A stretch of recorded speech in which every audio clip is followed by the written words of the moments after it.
आपको supreme court साहब के बारे में बताएंगे। सुप्रीम कोर्ट पॉलिटी का क्लास है ना, कब बज रहा है? हाँ पॉलिटी ही है, 11 बज रहा है।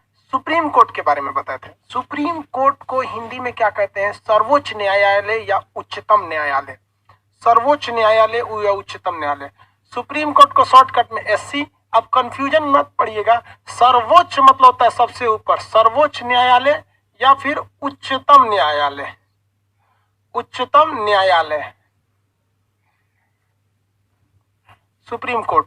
भारत में सुप्रीम कोर्ट का जो पद है ये कहां से लाया गया? तो सुप्रीम कोर्ट यूएसए के संविधान से लिया गया है। सुप्रीम कोर्ट यूएसए के संविधान से लिया गया। इसकी चर्चा अनुच्छेद 124 में है। इसकी चर्चा अनुच्छेद 124 में है। सुप्रीम कोर्ट की चर्चा अनुच्छेद 124 में है। यहां तक तो किसी को कोई दिक्कत नहीं, तो बच्चों वाली टॉपिक है। आगे बढ़े। अब इसको इत्मीनान से समझिएगा, क्योंकि ये एक अनुच्छेद में बहुत सारे कॉन्सेप्ट छुपे हैं सब। आर्टिकल 124 सुप्रीम कोर्ट का गठन। सुप्रीम कोर्ट का गठन, formation of supreme court of India. Supreme court के गठन की चर्चा है। देखिए सुप्रीम कोर्ट के गठन की चर्चा में इसमें हर एक चीज की जानकारी आपको मिलेगी। देखिए सुप्रीम कोर्ट में जो अगर आप देखेंगे तो सुप्रीम कोर्ट में वर्तमान समय में कितने जज हैं? तो 33 और एक मुख्य न्यायाधीश है। जबकि पहले देखेंगे तो इससे पहले बहुत पहले कई टाइप के गठन थे। पहले 8 जज थे, फिर 26 जज हुए, फिर 31 हुए। तो बहुत पहले की बात करेंगे तो उसको नहीं देखते। 8 जज थे, फिर 26 थे, फिर 31 थे, अभी 34 हो गए। लेकिन इन जजों में अगर आप देखेंगे तो एक भारत का मुख्य न्यायाधीश होता है, चीफ जस्टिस ऑफ इंडिया, और बाकी होते हैं। तो 7 जज होते हैं और एक चीफ जस्टिस ऑफ इंडिया होता है। टोटल मिला के 8। यहाँ पे भी वही कंडीशन है, 25 जज रहेंगे और एक चीफ जस्टिस ऑफ इंडिया, तब होगा 26। यहाँ भी सेम कंडीशन, एक चीफ जस्टिस ऑफ इंडिया, बाकी के रहेंगे 30 जज। तो यहाँ पे भी तो होगा ना, 33 जज रहेंगे और एक चीफ जस्टिस ऑफ इंडिया। तो ये अभी वर्तमान की संख्या है। आपसे ये नहीं पूछने जाएगा कि ये कब बढ़ाया और कब घटाया गया। इसलिए आप याद रखेंगे कि वर्तमान में जजों की संख्या कितनी है? 34 है। वर्तमान में जजों की संख्या 34 है।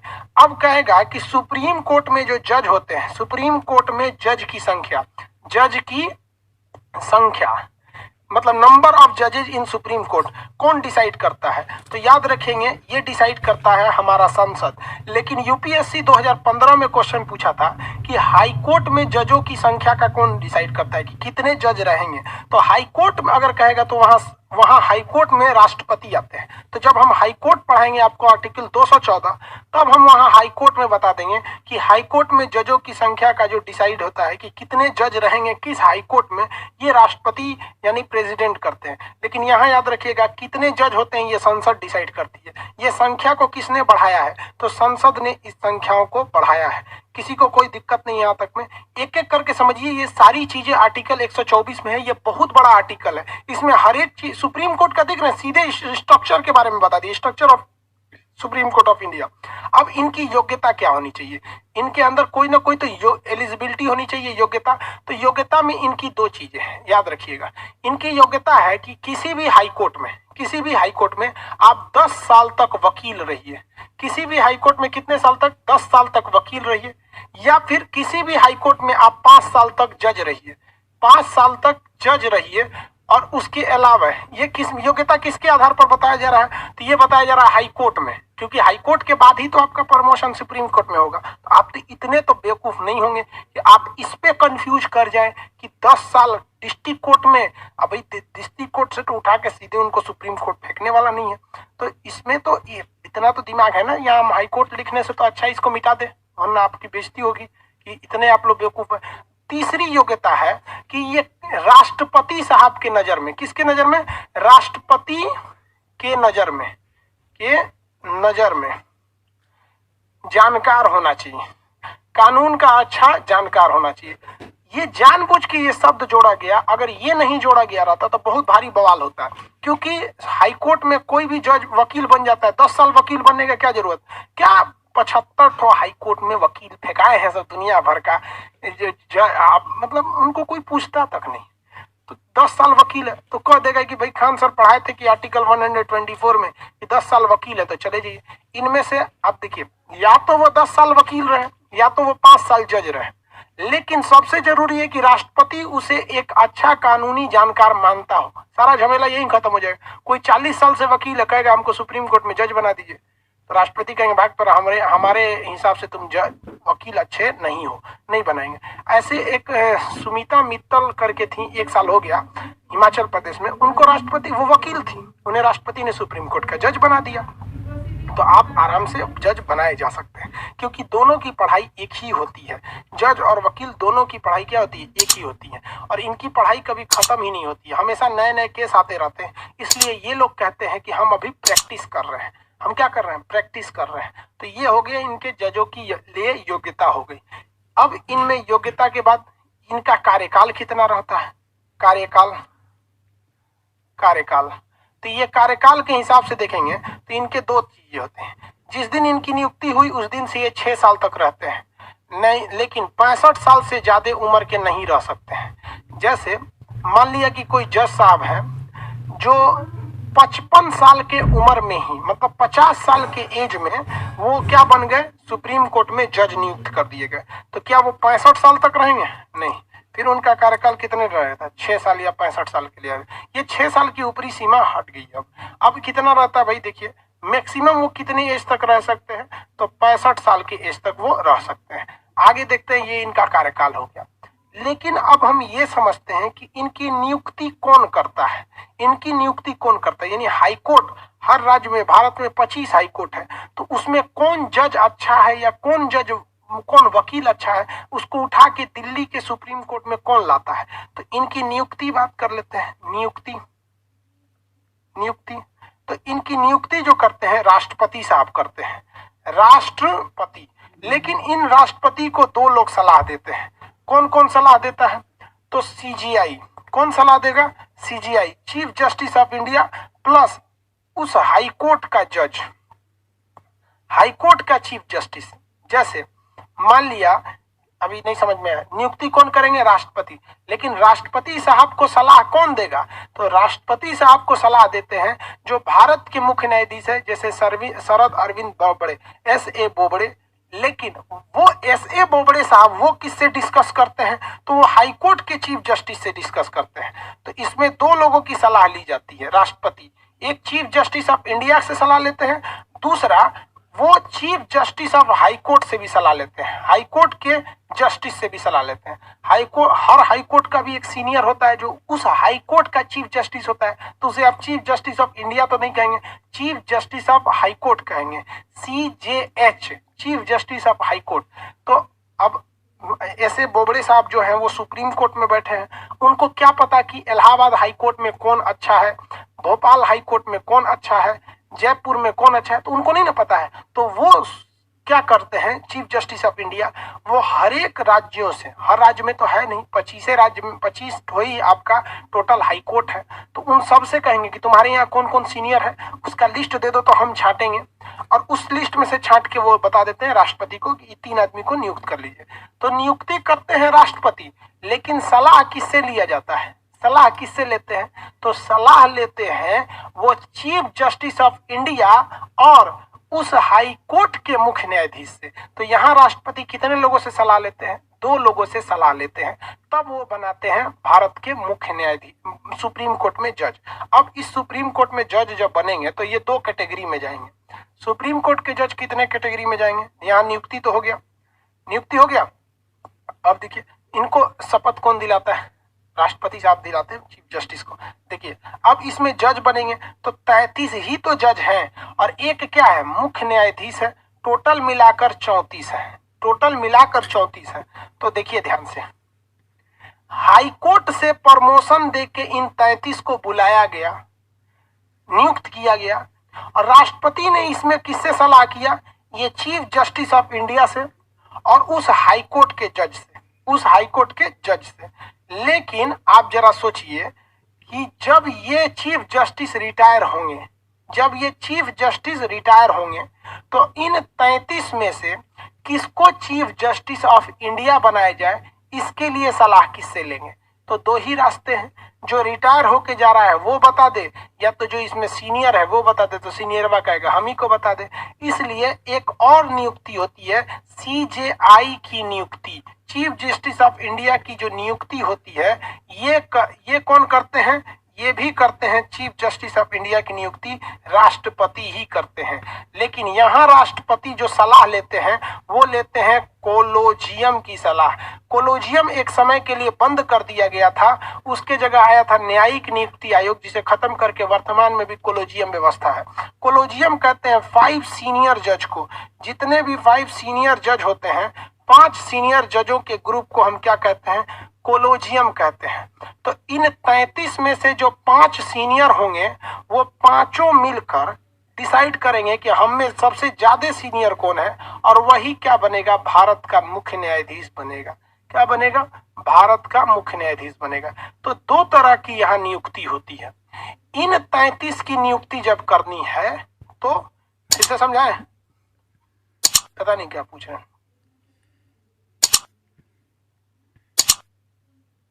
सर। न्यायाधीश घूस नहीं लेते हैं, ये लोग हैवी अमाउंट में लेते हैं, करोड़ में। न्यायाधीश घूस नहीं लेते हैं। आपको लगता है घूस नहीं लेते हैं? नहीं, बहुत कम। हाई कोर्ट और सुप्रीम कोर्ट में पैसा नहीं चलता है, क्योंकि ये बहुत पहुंच वाले लोग होते हैं। इन लोग के पास इतनी ज्यादा ऐसे इनकम ऑफ सोर्स रहते हैं कि ये लोग छोट मोट के लिए पैसा नहीं लेते हैं। जज आज भी अगर सबसे कम कहीं घूस चलता है ना तो कोर्ट में चलता है। इसलिए आप देखे होंगे कि बड़े बड़े गुंडे लोग को कोर्ट नहीं संभाला। सलमान खान बकस दिया कोर्ट, क्या उसके पास पैसा नहीं है? संजय दत्त छोड़ दिया उनको, पेरोल पर छोड़ा है। पेरोल मतलब समझते हैं कि आप बहुत खतरनाक काम नहीं किए हैं, आपका बैकग्राउंड देख के आपको छोड़ते हैं, छोड़ दिया। आसाराम बापू 11,000 करोड़ का मालिक, टाटा बिरला से ज्यादा, राम रहीम से ज्यादा पैसा, सोने लटका के घूमता था, छोड़ दिया क्या उन लोग को? नहीं ना छोड़ा, नहीं छोड़ता है कोर्ट वगैरह। जब तक सरकार पीछे नहीं पड़ेगी ना तो आम आदमी का कोर्ट नहीं सुनता है। हाँ, गवर्नमेंट थोड़ा पीछे पड़ जाती है तो थोड़ा बहुत सुलझा लेती है कोर्ट वगैरह। आगे देखिए, देखिए यहां दोबारा समझाते हैं। ये नियुक्ति में सब गड़बड़ा गया है सब। 33 गो बैठेगा सब जज, 33 गो बैठेगा सब जज। एगो बैठेगा चीफ जस्टिस ऑफ इंडिया, एक तो रहता है chief justice of India. Total मिलाकर 34। कहने का सेंस है कि इन जजों की भी नियुक्ति करते हैं राष्ट्रपति, और इनमें सीनियर को ही सीजीआई बनाते हैं राष्ट्रपति। इसके नीचे अलग अलग हाई कोर्ट है। टोटल हाई कोर्ट की संख्या भारत में 25 है, हर राज्य में लगभग है, पूरे राज्य में नहीं यहाँ पर। तो देखिए इनमें योग्यता क्या होनी चाहिए इस जजों की, यानी इन सब की योग्यता एक ही है कि 5 साल 10 साल वकील रहा हो या भी 5 साल जज रहा हो। तो इसमें से कौन सा जज आएगा? कौन सा जज आएगा? सारे हाई कोर्ट में से तो लाया नहीं जाएगा। जो सीनियर है 23 तरह के, उसी को लाया जाएगा। किसने ज्यादा फैसले सुनाए हैं उसको लाया जाएगा। तो जब इन 33 जजों की नियुक्ति करनी है तो राष्ट्रपति 2 लोगों से सलाह लेता है। एक वर्तमान सीजीआई से सलाह लेता है और इन सारे हाई कोर्ट के मुख्य न्यायाधीश से सलाह लेता है। इन सारे हाई कोर्ट के मुख्य न्यायाधीश से सलाह लेता है। तो एक कमेटी बैठती है जो इन्हें डिसाइड करती है कि हाँ, इसमें से 2 आदमी को भेज दीजिए, 2 आदमी को इसमें से भेज दीजिए, 1 आदमी को इसमें से भेज दीजिए, इसमें से मत भेजिए। तो वो हो जाते हैं सुप्रीम कोर्ट में जज। तो ये सारे लोग पहुंच गए सुप्रीम कोर्ट में जज, तो सुप्रीम कोर्ट में बन गए जज। अब इसमें ये सीजीआई रिटायर हो गए, जैसे इससे पहले रंजन गोगोई रिटायर हुए। तो अगला सीजीआई इसमें से कौन बनेगा ये डिसाइड कौन करता है? तो सुप्रीम कोर्ट में इन 33 जजों में से जो 5 सीनियर जज है, जिन्हें हम क्या कहते हैं, कोलोजियम कहते हैं, वो बताते हैं कि इनमें से ज्यादा सीनियर कौन है।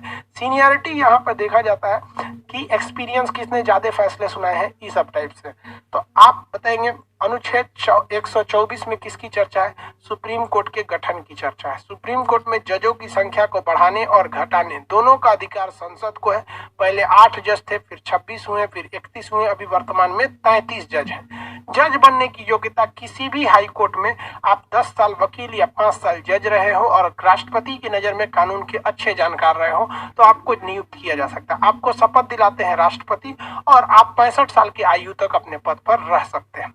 आगे देखिए, जब जजों की नियुक्ति होती है तो वर्तमान मुख्य न्यायाधीश और हाईकोर्ट के मुख्य न्यायाधीश से सलाह करके जज को नियुक्त किया जाता है। लेकिन इन जजों में जब मुख्य न्यायाधीश की नियुक्ति होती है तो वहां लाया जाता है कोलोजियम व्यवस्था। कौन सी व्यवस्था? कोलोजियम व्यवस्था को लाया जाता है। किसी को कोई दिक्कत नहीं है? आगे बढ़ जाए। इन्हें शपथ कौन दिलाते हैं? राष्ट्रपति। शपथ कौन दिलाता है? राष्ट्रपति शपथ दिलाते हैं। ये त्यागपत्र किसको ले जाके दे देते हैं? राष्ट्रपति को त्यागपत्र ले जाके दे देते हैं। किसी को कोई दिक्कत नहीं है यहाँ तक में? आगे बढ़ जाए।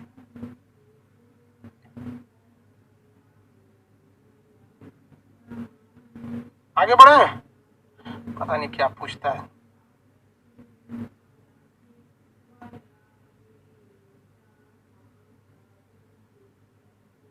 किसी को दिक्कत?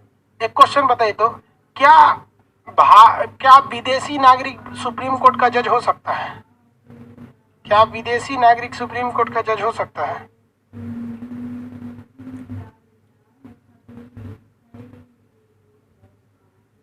नहीं हो सकता है। Very good. तो ये योग्यता हम आपको अलग से पढ़ाएंगे कि भारत का नागरिक हो। तो सबको पता है कि भैया किसका नागरिक होना चाहिए? भारत के नागरिक होना चाहिए। अगर भारत के नागरिक नहीं है ना तो लतिया के भगा दिया जाएगा। आपको समझ में आ गया कि नहीं आ गया? किसी को कोई दिक्कत नहीं? आगे बढ़े। ये तो नियुक्ति हो गई। शपथ कौन दिलाते हैं? राष्ट्रपति। देखिए, राष्ट्रपति साहब का 3 गो काम है यहाँ पे। राष्ट्रपति साहब का 3 गो काम है। एगो राष्ट्रपति इनकी नियुक्ति करते हैं, भले सलाह लेते हैं। दूसरा, राष्ट्रपति साहब इन्हें शपथ दिला देते हैं। तीसरा, राष्ट्रपति साहब इनसे त्यागपत्र ले लेते हैं। त्यागपत्र ले लेते हैं। इन्हें हटाने के लिए महाभियोग लाना पड़ता है। महाभियोग लाना होता है। कहाँ पर लाया जाता है? संसद में लाया जाता है। कई बार महाभियोग लाया भी गया है। हाई कोर्ट के जज को हटाने के लिए भी संसद में ही महाभियोग लगेगा और सुप्रीम कोर्ट के जज को हटाने के लिए भी संसद में महाभियोग लगेगा। किसी को कोई दिक्कत नहीं है? आगे बढ़े। एक रंगा स्वामी थे जो रामा स्वामी थे जो हाई कोर्ट के जज थे, एक रंगा स्वामी थे जो सुप्रीम कोर्ट के जज थे। इन दोनों के खिलाफ महाभियोग प्रस्ताव को लाया गया था। तो आर्टिकल 124 में सुप्रीम कोर्ट के स्ट्रक्चर की चर्चा है। आपको आर्टिकल 124 बताएं जिसमें किस चीज की चर्चा है भैया? स्ट्रक्चर की चर्चा है। कैसे कैसे सुप्रीम कोर्ट का गठन हुआ है। यहाँ तक में कंप्लीट सुप्रीम कोर्ट का स्ट्रक्चर। आगे इसके पावर वगैरह बहुत ज्यादा है, अभी बस हम स्ट्रक्चर बताए। कोलोजियम में कितने जज आते हैं? आंसर दीजिए तो। कोलोजियम में कितने जज आते हैं? फटाफट आंसर दीजिए। दीपक मिश्रा सीनियर नहीं थे, फिर भी उन पे लगा दिए भाई। कोई जरूरी नहीं है कि सीनियर आप उम्र से देखिएगा, एक्सपीरियंस मतलब कितने ज्यादा फैसले दिए इस पर भी डिपेंड होता है। कोलोजियम में कितने जज? 5। चलिए फटाफट आंसर दीजिएगा, आंसर दीजिएगा। सुप्रीम कोर्ट में जो जज होते हैं इनकी नियुक्ति के समय, जजों की नियुक्ति भी राष्ट्रपति करते हैं। इनकी नियुक्ति के समय कितने लोगों की सलाह ली जाती है? किसकी सलाह ली जाती है? जब जजों की नियुक्ति करनी है यानी 33 की नियुक्ति करनी है। हम सीजीआई की नियुक्ति के समय नहीं पूछ रहे हैं, हम इन जजों की नियुक्ति के समय राष्ट्रपति किन 2 लोगों से सलाह लेते हैं? दोनों लोग के नाम पूछ रहे हैं। हाँ very good. CJI plus chief justice of high court. Very good. CJI chief justice of India और CJH chief justice of high court. तो हाई कोर्ट में कितने? 25। CJI chief justice of India और chief justice of high court CJH, ये 2 लोगों से सलाह लेते हैं। सीजीएच से लेते हैं। कितने लोग बता सकते हैं कि राष्ट्रपति जब चीफ जस्टिस ऑफ इंडिया की नियुक्ति करते हैं, चीफ जस्टिस ऑफ इंडिया की नियुक्ति करते हैं तो किसकी सलाह लेते हैं? चीफ जस्टिस ऑफ इंडिया की नियुक्ति के समय किससे सलाह लेते हैं?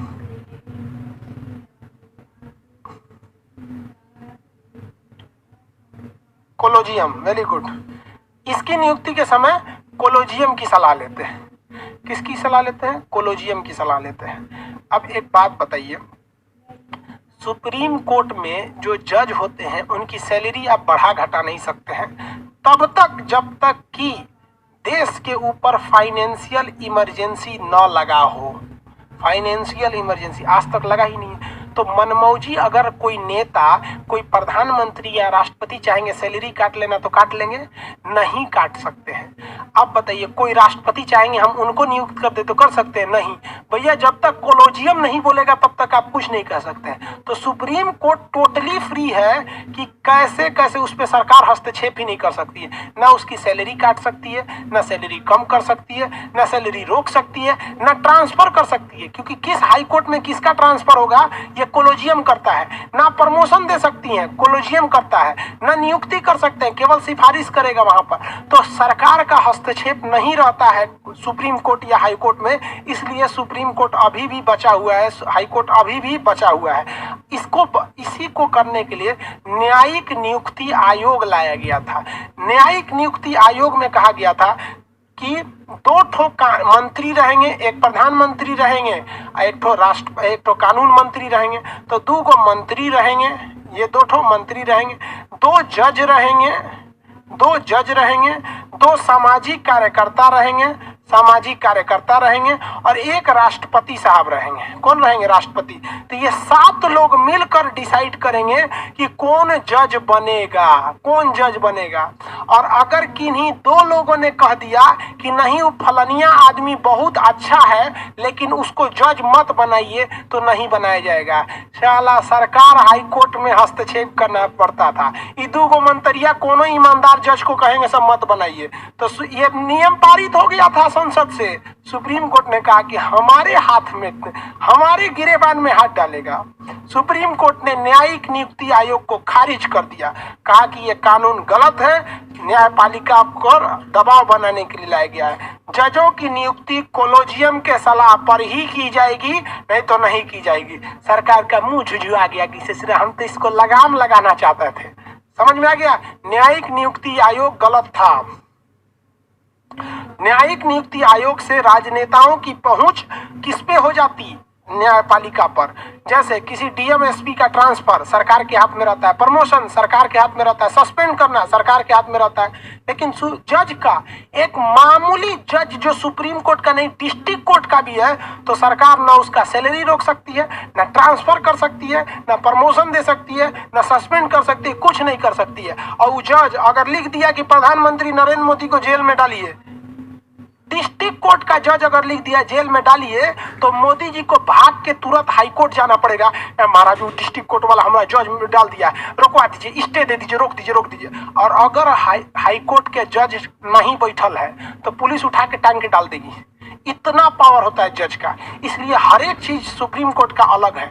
सुप्रीम कोर्ट की वैकेंसी एसएससी के थ्रू नहीं निकलती है, सुप्रीम कोर्ट अपनी वैकेंसी निकालती है, उनका सैलरी खुद डिसाइड करती है। कोलोजियम वाले उनको सैलरी देते हैं, उनका एक डिपार्टमेंट होता है। हाई कोर्ट, डिस्ट्रिक्ट कोर्ट सबका अलग से होती है। सरकार इसमें हस्तक्षेप नहीं करती है, इसलिए सरकार का इसमें प्रभाव बहुत ही कम देखने को मिलता है। लेकिन फिर भी पैसा तो हर जगह चलता है। समझ में आया?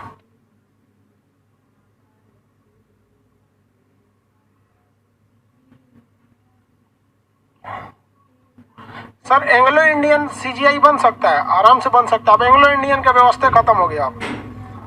अब एंग्लो इंडियन का कोई व्यवस्था नहीं रह गया भारत में। संशोधन पढ़ाएंगे तो बताएंगे। सुप्रीम कोर्ट के स्ट्रक्चर से किसी को कोई प्रॉब्लम नहीं।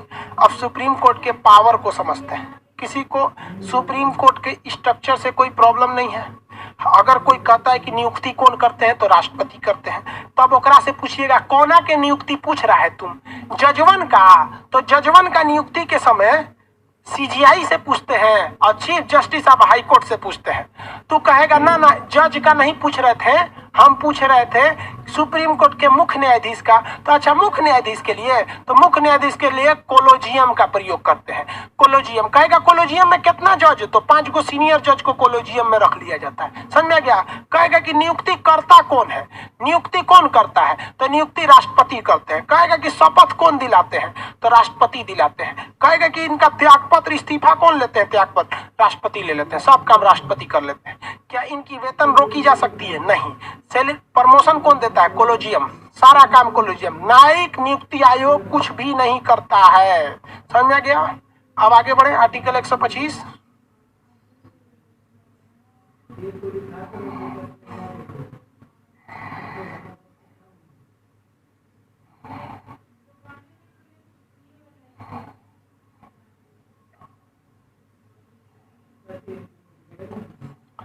आर्टिकल 125 24 हो गया। अर्नब गोस्वामी पागल जेल चला गया। अर्नब गोस्वामी जेल चले गए। देखो भाई साहब, एक बात बताते हैं, नेताओं से जो मीडिया वाला पंगा लेगा वो जेल चला जाएगा। आपको 2 एग्जाम्पल देते हैं। बीजेपी कांग्रेस। देखो भाई, आपको बताते हैं, निधि राजदान एक पत्रकार थी, टीवी चैनल था एनडीटीवी, एनडीटीवी। इसकी एक पत्रकार थी जिसका नाम था निधि राजदान, निधि राजदान। इन्होंने बीच डिबेट में कह दिया था संबित पात्रा से, संबित पात्रा को, कि आप डिबेट को डिस्टर्ब कर रहे हैं, ये एजेंडा मत थोपिए आप, ये कम्युनिज्म एजेंडा। तो निधि राजदान ने कह दिया संबित पात्रा से कि आप डिबेट छोड़ के जा सकते हैं, आप यहां से जा सकते हैं। ससुरा अगले दिन केवल 8 घंटा में सीबीआई का छापा पड़ गया। कहां पर? एनडीटीवी के ऊपर। अगले दिन, ये आज से 3 साल पहले की बात है। दूसरा बात करते हैं अर्नब गोस्वामी का। देखो, एक टीवी चैनल है रिपब्लिक भारत, रिपब्लिक भारत। इसके पत्रकार अर्नब गोस्वामी, अर्नब गोस्वामी, इन्होंने सोनिया गांधी को कह दिया कि पालघर में जो साधुओं की मृत्यु हुई है उस पर तुम चुप क्यों है। वो अलग बात है कि उस पालघर हत्या पर ज्यादातर मंत्री वगैरह चुप थे। देखिए, पालघर में जो साधुओं को मारा गया, ये एकदम निर्मम हत्या थी। जिन हरामियों ने मारा उनको रोलर से कूच के मार देना चाहिए। लेकिन पब्लिक की गलती क्या है कि उस गांव में किसी ने हल्ला फैला दिया कि बच्चा चोरी करने वाले हैं। तो गांव वालों ने उन साधुओं को सोचा कि ये साधु के भेष में बच्चे को चोरी करके लेकर चले जाएंगे, इसलिए उन लोगों ने उन्हें मार दिया। तो ये मेन मुद्दा जो था वो एक अंडरस्टैंडिंग की वजह से हुआ था। लेकिन आप मार कैसे देंगे? और पुलिस वहीं खड़ी थी। पुलिस की भी एक खराबी है, भीड़ में पुलिस कुछ नहीं करती है, वरना पुलिसों पिटा जाती है। पुलिस और मिलिट्री के पावर तो होता नहीं। तो अर्नब गोस्वामी सीधे अंडर ले लिया किसको? सोनिया गांधी को, सोनिया गांधी को। तो इन्होंने उसी समय एक केस खुलवा दिया था, इनका एक पुराना केस था, आज ये चले गए, इनके ऊपर सीआईडी लग गई। देखो, एनडीटीवी के ऊपर सीबीआई इनके ऊपर सीआईडी। तो आप बाबू राजनेताओं को अगर आप देखिएगा तो आप जरा देखिए, ये भाई साहब को केवल डिबेट से कह दिया था कि उठ के चल जाओ, तो सीबीआई का छापा। जबकि एनडीटीवी और आईसीआईसीआई बैंक का जो लेन देन था वो क्लियर हो गया था, वो केस क्लोज हो गया था, लेकिन सीबीआई खुलवा दी। क्योंकि भैया पावर में कौन थे? ये सेंट्रल गवर्नमेंट में पावर में ये है। तो यहाँ अर्नब गोस्वामी का भी केस बंद है, लेकिन अर्नब गोस्वामी को केस को कौन खोल दिया? सीआईडी, क्योंकि सीआईडी के पास स्टेट गवर्नमेंट होती है, कांग्रेस।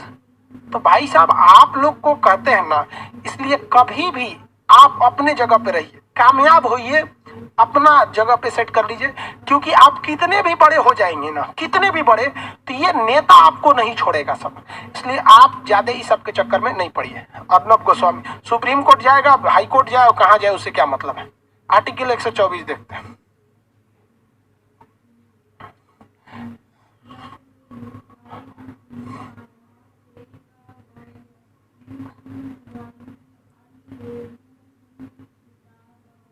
सर, क्या रवीश कुमार भी जेल जाएंगे एनडीटीवी से?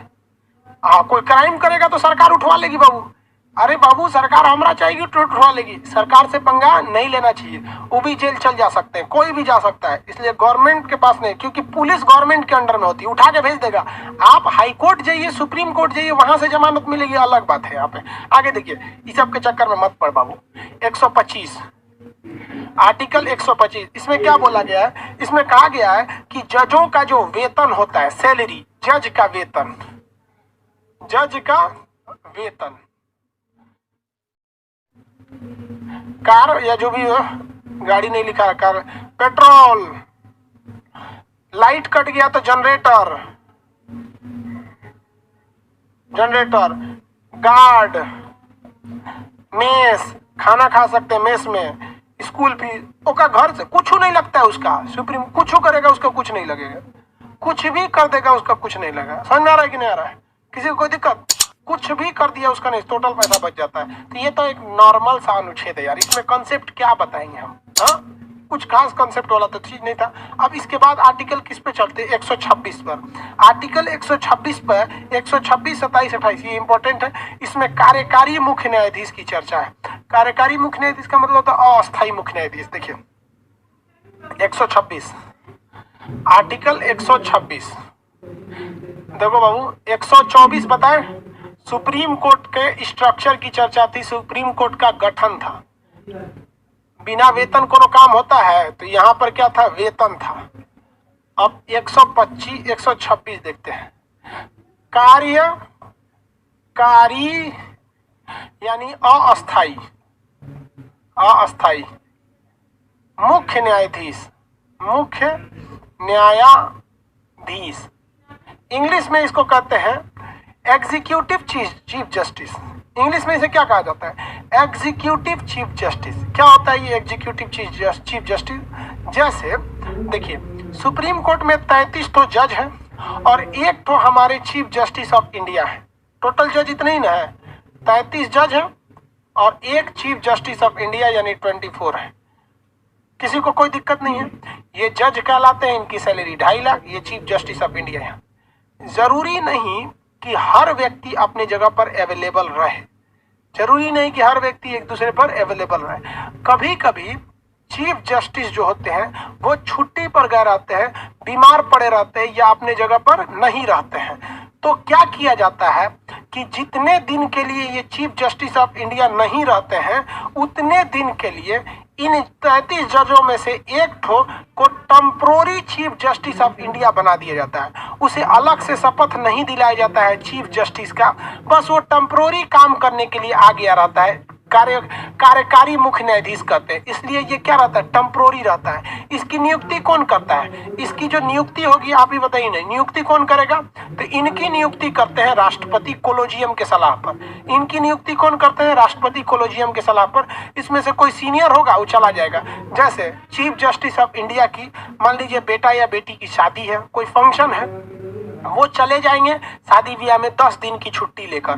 तो भैया चीफ जस्टिस है ना, इसका पद खाली थोड़ी रहना चाहिए, तो अलग से नियुक्ति नहीं करेंगे। तो जब तक के लिए इनका पद खाली रहता है, तब तक के लिए यहाँ से किसी एक सीनियर को, जो कोलोजियम का हिस्सा होता है, कोलोजियम किसे सलाह दे देती है? राष्ट्रपति को कि आप नियुक्त कर दीजिए, तो इन्हें नियुक्त कर दिया जाता है। जब तक ये 10 दिन तक, मान लीजिए 10 दिन के लिए, 10 दिन तक जब तक ये रहते हैं इनके पद पर, उस 10 दिन तक के लिए इनका power chief justice of India के बराबर हो जाता है। ये वो सारे डिसीजन ले सकते हैं जो चीफ जस्टिस ऑफ इंडिया लेते थे। इन्हें सैलरी भी उस 10 दिन तक के लिए उतनी ही दी जाती है जितना चीफ जस्टिस ऑफ इंडिया का, यानी हर एक पावर दिया गया है। बस उनका घर और उनके बीवी बाल बच्चों का इस्तेमाल ये नहीं कर सकते। ऐसा नहीं कि 10 दिन के लिए उनके मेहरारुओं को उठा के दे दीजिए, देखिए ना, आप कार्यकारी हैं, पत्नी है, ले जाइए 10 दिन के लिए इनको भी रखिए, तो गड़बड़े हो जाएगा वहां पे। समझ में आएगी नहीं? आ गया किसी को कोई दिक्कत? तो चीफ जस्टिस ऑफ इंडिया को ये यहाँ नहीं रख सकते 10 दिन के लिए। पावर वगैरह सब कुछ रहेगा, पर्सनल चीजें उनकी उन्हीं के पास रहती है, दूसरे के पास नहीं जाता। हो गया?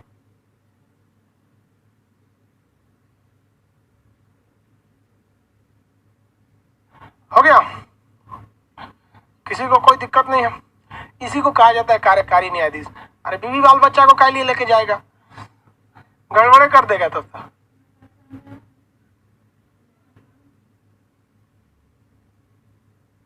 हो गया? आर्टिकल 26, आर्टिकल कौन सा हो गया? 26। इसके बाद आर्टिकल 27 आएगा। आर्टिकल 27,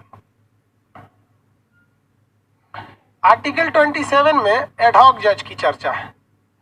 आर्टिकल 27 में एडहॉक जज की चर्चा है। देखो बाबू, 124 क्या था? 124, 25, 26 बता दिए।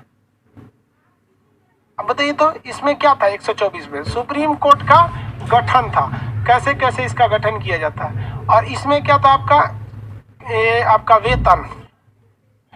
और इसमें क्या था? एग्जीक्यूटिव केवल काम करने के लिए आया था, तो इसलिए उसे कहा गया था कार्यकारी चीफ जस्टिस ऑफ इंडिया। अब इसमें आता है आपका 127, बहुत ज्यादा जरूरी है। इसमें कहा गया है तदर्थ न्यायाधीश। तदर्थ न्यायाधीश इसको कहते हैं इंग्लिश में एडहॉक जज। एडहॉक जज, एडहॉक जज क्या होता है? ये जरा कॉम्प्लिकेटेड चीज है, इसको समझिएगा, वरना इसमें फंस जाता है लड़का। देखो बाबू, एक बात बताइए, 33 जज थे और एक चीफ जस्टिस ऑफ इंडिया थे, टोटल मिलाकर हुए थे 34 जज। जब ये चीफ जस्टिस ऑफ इंडिया नहीं अवेलेबल नहीं थे तो हम लोग यहाँ से उठा के लेते आए थे यहाँ पर। यानी जब चीफ जस्टिस ऑफ इंडिया नहीं है तो हम कहाँ से उठा के लाए हैं? इन 33 में से एक ठो को उठा के लाए हैं। ऐसा भी तो हो सकता है कि जो ये 33 जज हैं इन्हीं की संख्या घट जाए, इसमें से 10 जज कोरोना पॉजिटिव होकर बीमार हो जाए, या फिर मान के चलिए कि इनका तबीयत खराब हो जाए या इनके यहाँ कोई शादी ब्याह फंक्शन हो जाए, ये जजों की संख्या ही घट जाए जबकि चीफ जस्टिस ऑफ इंडिया रहे ही।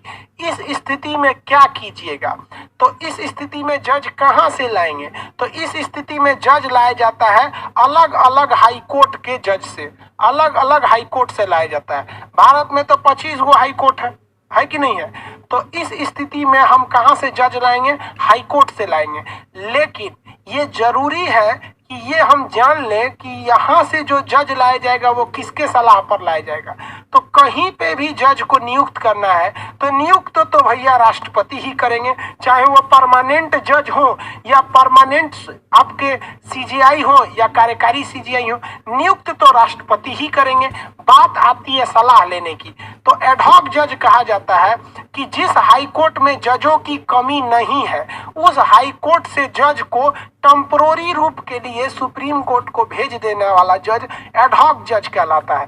तो मान लीजिए कि इलाहाबाद जज ये सुप्रीम कोर्ट के जो एस.ए. बोबड़े हैं, एस.ए. बोबड़े साहब कहें कि एक काम कीजिए ना, इलाहाबाद हाई कोर्ट से उठा लीजिए। तो भैया यूपी की जनसंख्या 23 करोड़ है, जहां जनसंख्या ज्यादा होती है वहीं क्राइम ज्यादा होता है। तो ये कहेंगे कि भाई सुप्रीम कोर्ट कहेंगे इनको क्या पता सीजीआई को कि उस हाई कोर्ट में जज ज्यादा हैं या कम है। तो यहाँ पर जो सलाह लिया जाता है वो राष्ट्रपति नियुक्त करते हैं। इन्हें नियुक्त कौन करेगा? नियुक्त राष्ट्रपति। अब ये बार बार थोड़ी बताएंगे भाई सबको तो नियुक्त राष्ट्रपति ही करते हैं, नियुक्त करेंगे राष्ट्रपति। लेकिन जो सलाह लेंगे वो किससे लेंगे? Chief justice of India. लेकिन चीफ जस्टिस ऑफ इंडिया कह देंगे कि इलाहाबाद हाईकोर्ट से जज उठा लाइए, पता चला इलाहाबाद हाईकोर्ट के 25 गो जज पहले से छुट्टी पे गए हैं सब, तो यहाँ का जो चीफ जस्टिस है वो जाने देगा, कहेगा हमरा कमुआ कौन करेगा, दादा करेंगे आपके। तो ये जरूरी है कि जिस हाई कोर्ट से आप एडहॉक जज यानी टेम्पोररी जज को उठा के ला रहे हैं उस हाई कोर्ट से भी आपको परमिशन लेना। तो उस हाई कोर्ट के जज से chief justice of high court, तो आपको chief justice of high court से भी परमिशन लेना पड़ेगा। किससे लेना पड़ेगा? Chief justice of high court से भी परमिशन लेना पड़ेगा। तो मान लीजिए कि ये इलाहाबाद हाई कोर्ट ने कहा कि हमारे पास बवाल अपने ज्यादा हम नहीं दे सकते हैं, पटना हाई कोर्ट का हम नहीं दे सकते हैं, जबलपुर ने कहा हम नहीं दे सकते हैं, जयपुर का हाई कोर्ट ने कहा कि हमारे पास से लेते जाइए जज है कोई। तो ये जो जज गया है इसी को कहते हैं एडहॉक जज, टेम्पोररी जज। किसी को कोई दिक्कत नहीं है। एडहॉक जज ये जितने दिन तक यहाँ सुप्रीम कोर्ट में रहेगा इसका पावर सुप्रीम कोर्ट के जज के एकदम बराबर रहेगा, सैलरी सुप्रीम कोर्ट के जज के बराबर रहेगी, जितने भी अलावेंस या वेतन भत्ते दिए जाते हैं वो सुप्रीम कोर्ट के जज के बराबर दिए जाएंगे। बीबी बाल बच्चों पे अधिकार नहीं होगा लेकिन उसके कुर्सी वगैरह सब चीज पर अधिकार रहेगा। लेकिन ये परमानेंट जज नहीं कहलाएगा, उसके नाम के आगे लिखा रहेगा सुप्रीम कोर्ट के जज और ब्रैकेट में लिखा रहेगा एडहॉक। एडहॉक का मतलब होता है टेम्पोररी, किसी काम के लिए जब बुला लिए तो एडहॉक। टीचर भी होते हैं एडहॉक टीचर, यूनिवर्सिटी वगैरह में टीचर का पोस्ट खाली रहता है ना तो एडहॉक पे रख लेते हैं सब कि काम करिए उसके बाद चल जाइएगा, सेशन खत्म हो जाएगा चल जाइएगा, एडहॉक पे रख लिया जाता है। जैसे मान लीजिए ना किसी का सेशन चल रहा है बीएससी का, अब बीच में कोई मास्टर फिजिक्स के रिटायर हो गए, पॉलिटी के प्रोफेसर रिटायर हो गए, तो रिटायर हो गए तो उनके जगह पे एडहॉक रख लिया जाता है, किसी को कोई दिक्कत नहीं है। तो एडहॉक जज समझ में आ गया आपको। एडहॉक जज की भी किसी भी जज की नियुक्ति जो करते हैं वो राष्ट्रपति करते हैं, लेकिन यहाँ सलाह जरूरी है। एडहॉक जज की नियुक्ति के समय भी सलाह किससे ली जाती है? चीफ जस्टिस ऑफ इंडिया और chief justice of high court से सलाह ले लिया जाता है। एडहॉक जज, एडहॉक का मतलब क्या होता है? इस काम को करने के लिए या इस काम हेतु, यह काम हेतु मतलब इसी काम के लिए बुलाया गया है, परमानेंटली नहीं बुलाया गया। तो ये आपसे क्वेश्चन पूछता है एडहॉक का अर्थ क्या होता है, तो ऑप्शन सी पे लिखा रहता है इस कार्य के लिए यानी इस टेम्पोररी काम के लिए। किसी को कोई दिक्कत नहीं है, सिंपल तो है यार समझना। अगर सीजीआई नहीं है तो एएमए से उठा लाइए, उसे कहेंगे कार्यकारी न्यायाधीश, और अगर जज नहीं है तो हाईकोर्ट से उठा लाइए, उसे कहेंगे एडहॉक जज, तदर्थ न्यायालय। किसी को कोई दिक्कत है? कोई दिक्कत नहीं है यार, यहां तक में कोई दिक्कत है तो बोलो, बोलिए बोलिए। Very good. एक आदमी कह रहे हैं कि सर अगर सगरों हाई कोर्टवा मना कर दिया तब हो सकता है। Very good. अगर सब हाई कोर्ट मना कर दिया तब कह दिया कि हम देवे ना करेंगे, हमारे पास खाली नहीं है, और पॉसिबिलिटी भी है कि खाली नहीं रह सकते ना। जज खाली कहाँ रहते हैं? जज खाली रहते तो क्रिमिनल इतना घूम रहे होते। तब क्या होगा? तब क्या होगा? तब अगर सारे हाई कोर्ट ने मना कर दिया, ये भी कह दिया हम भी नहीं देंगे, तब उस कंडीशन में भी हमारा देश का संविधान इतना महान है कि उसके लिए आर्टिकल 128 आता है। इसमें कहता है रिटायर्ड जज, सेवानिवृत्त जज, जो सेवानिवृत्त हो चुके हैं फिर उनको लाइए, यानी जो रिटायर हो चुके हैं उनको। लेकिन ध्यान दीजिएगा, लेकिन पहले कोशिश कीजिएगा। तदर्थ न्यायाधीश आ गया, इसलिए पहले एडहॉक जज की चर्चा है, क्योंकि एडहॉक जब जाएगा वो ज्यादा ईमानदार होगा, क्योंकि उसे अभी नौकरी करनी बाकी है। वो इंसानियत रखेगा और जी जगन लगा के कोशिश करेगा कि हम एडहॉक जज से इतना अच्छा काम करें कि परमानेंटली सुप्रीम कोर्ट में जज बन जाए। लेकिन अगर एडहॉक जज के जगह पर आप रिटायर्ड जज को लाएंगे तो ऐसा साइकोलॉजिकल इफेक्ट होता है कि उसके दिल से डर खत्म हो गया, साला हम तो रिटायर होइए गए हैं, एक काम कर जितना घूस मिलता है ले ले, यहाँ पे काम कर ले। इसलिए कहा गया है कि पहले आप ट्राई कीजिएगा कि एडहॉक जज को ही लाया जाए। जब एडहॉक जज नहीं मिले, जब एडहॉक जज नहीं मिले तब आप लाइएगा रिटायर्ड जज, अदरवाइज में रिटायर्ड जज को नहीं लाइएगा। कितना होशियार था सर कोर्ट को बनाने वाला, संविधान बनाने वाला। ये उस वक्त के राजनेता थे जिन्होंने कोर्ट को बनाया था, संविधान को इतनी गहराई से लिखा था। दिल पे हाथ रख के पूछिएगा कि आज के नेता क्या संविधान बना सकते हैं? हम गारंटी लिख के देते हैं ना कि आज के नेताओं को कहिए कि आके तुम यूट्यूब पर पॉलिटी का क्लास ले लेना और अपना कमेंट मत करना और लाइक डिसलाइक रखने देना। ससुरा ऐसा पढ़ाएगा सर ना कि भागना पड़ेगा उन सबों को, क्योंकि यूट्यूब पे तो आप छुप नहीं सकते हैं, वहां कोई आपको कमेंट करके गरिया देगा, लाइक डिसलाइक कर देगा, तो छुपाना पड़ता है। तो ये हमारे देश की बर्बादी हो रही है। इतना बेहतरीन संविधान जो जानेगा नहीं वो क्या समझेगा। तो आप 124 से 128 समझ में आ गया कि नहीं आ गया? किसी को कोई दिक्कत नहीं? पहले हमें एडहॉक की कोशिश करनी है। कोई दिक्कत?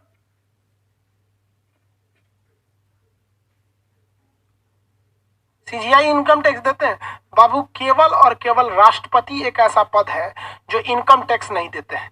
बाकी दुनिया का हर एक आदमी इनकम टैक्स देता है, केवल राष्ट्रपति को छोड़ देंगे। आर्मी पे भी लगेगा, समझ में आ गया? बस उनके सामान को वो मतलब ना थोड़ा कैंटीन से दिया जाता है, तो उनके बदले में टैक्स कैंटीन भरती है। उनको भी छूट है नहीं, कैंटीन उनके बदले में भरती है। समझ में आ गया? तो इनकम टैक्स सब पे लगता है।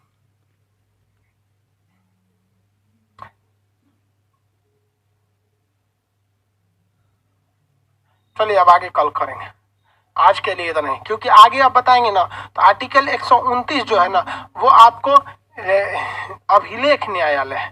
तो अब ये अभिलेख न्यायालय एक अलग ही टॉपिक हो जाती है, वो जजों से हट जाती है वहां पर, तो वो समझेंगे। सुप्रीम कोर्ट पॉलिटी बहुत इजी है।